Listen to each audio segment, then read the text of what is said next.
Hi guys, my name's Eddie Ng. I'm here in Dubai for ONE FC as a cornerman for some of the Evolve Fight team. I grew up in the northeast of England in a small town called Chesley Street, and in that area there wasn't that many Asian families, and there was myself.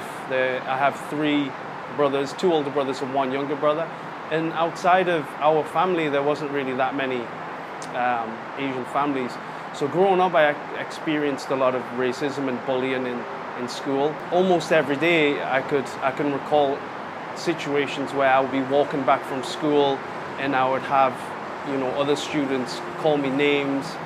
They would make fun of me for being Chinese, and it got to the point where, because it happened on such a daily basis, that I kind of resented who I was.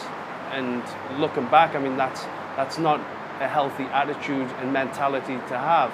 As a teenager growing up, I didn't know any better, so I kind of kept it inside. I kept a lot of anger inside, and it wasn't really until I watched a Bruce Lee movie called The Way of the Dragon, and I watched that movie and I saw Bruce Lee, and he was an amazing fighter. He was taking on 10 guys in one scene. He was moving really fast.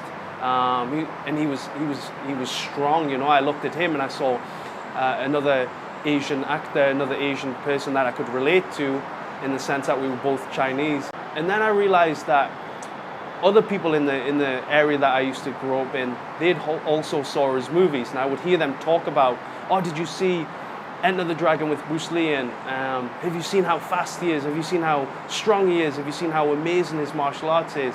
And they would say all this, and they were a fan. But for me, when I looked at it from an outside perspective, I thought, but he's Chinese, he's Asian. So how is it that some people can respect him, who's Chinese, but they make fun of me? And I didn't quite understand that. And I kind of looked at us and I thought, okay, they don't mention anything, the fact that he's Asian or whatever. They always mention the fact that he's an amazing fighter, that he's very strong. So I thought, it's martial arts. Martial arts is the answer.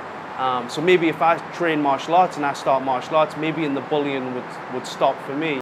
So in this day and age, to be a well-rounded and complete, as well as successful MMA fighter, I mean, you have to have good striking skills, you have to have good wrestling skills, and you have to have good Brazilian Jiu-Jitsu and submission skills. And everybody knows that, and everybody is training some sort of striking, this training form of wrestling, and the training Jiu-Jitsu. But I think an area that is maybe a little bit often overlooked is kind of the transitions between the different martial arts. If you can strike and you can wrestle, that's very good if you can do them in their own individual discipline. But how do you put them two together?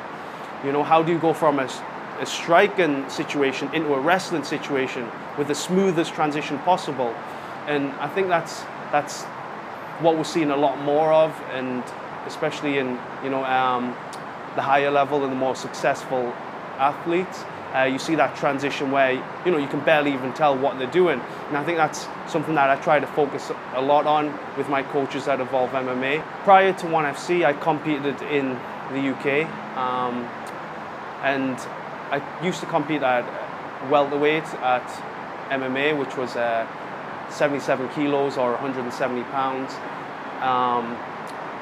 and on a regional level, size-wise, okay, it wasn't the most important thing, but I actually competed at that weight class, even though it was, maybe looking at my body type, it's not the one that suited to me most.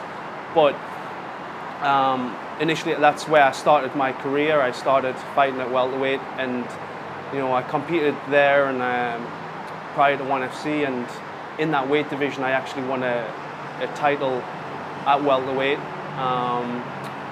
But after that, when I look at the size of some of the guys around the world, not just on a regional level, you have to look on a global scale, on a worldwide scale.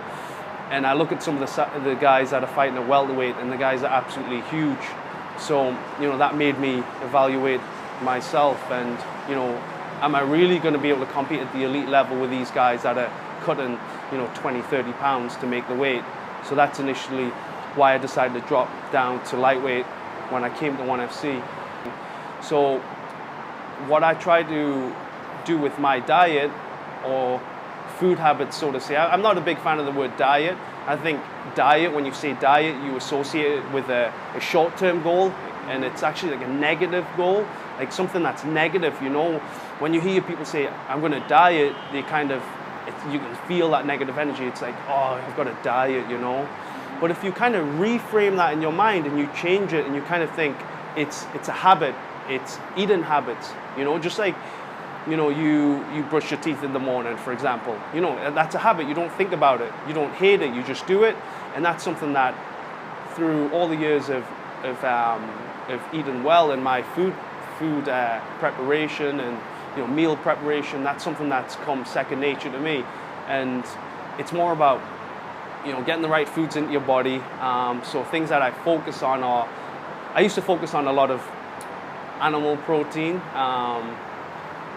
and I think that came from a lot of miseducation, articles about nutrition that were suited more for bodybuilding than they were for combat sports or as a performing athlete, Combat athletes, they looked at information about nutrition coming from a bodybuilding perspective. So a lot of them were eating a lot of animal protein, foods that are high in protein, little carbohydrates, no fat.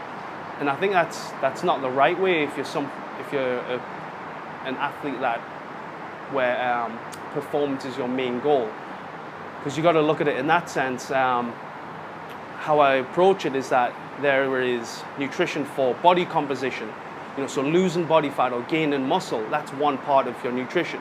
There's also like health and performance, that's another part. And you could have really low body fat, you could be lean, and you could have a six-pack, but that doesn't necessarily mean you're going to perform at the best. That doesn't mean that your body is healthy, so to say. On the other hand, your body could be healthy, you could be putting the right foods into it, but you could also still be overweight, for example. You could still have a layer of body fat that's covering your abs. So the ideal thing for me is well, in my profession, because of the fact that we have weight classes, is combining those two. So having an overlap where my body composition goals are maintained, but also my health is not compromised. That's something that I try to put together. And at first, it may seem that it's a lot of effort and a lot of work, but like I say, once you make it into a habit, it's not so difficult. You just get through, every day without even thinking about it. It's just that initial beginning, those first 2 weeks, I would say, where the transition is a little bit difficult. But then there's one day a week where I allow myself to have a cheat day, so to say, where I don't control what I eat. And I think that's very important mentally as well as physically. It has its benefits, but I do it a lot more for to restore my mental state. It's a good release. It's a good kind of reward, so to say, at the end of a week. And that's eating well for 6 days a week and then having one cheat day. That's something that I've done for the longest time now. And if I have 2 cheat days in a week, I can really tell the negative impact it has on my performance when I'm training.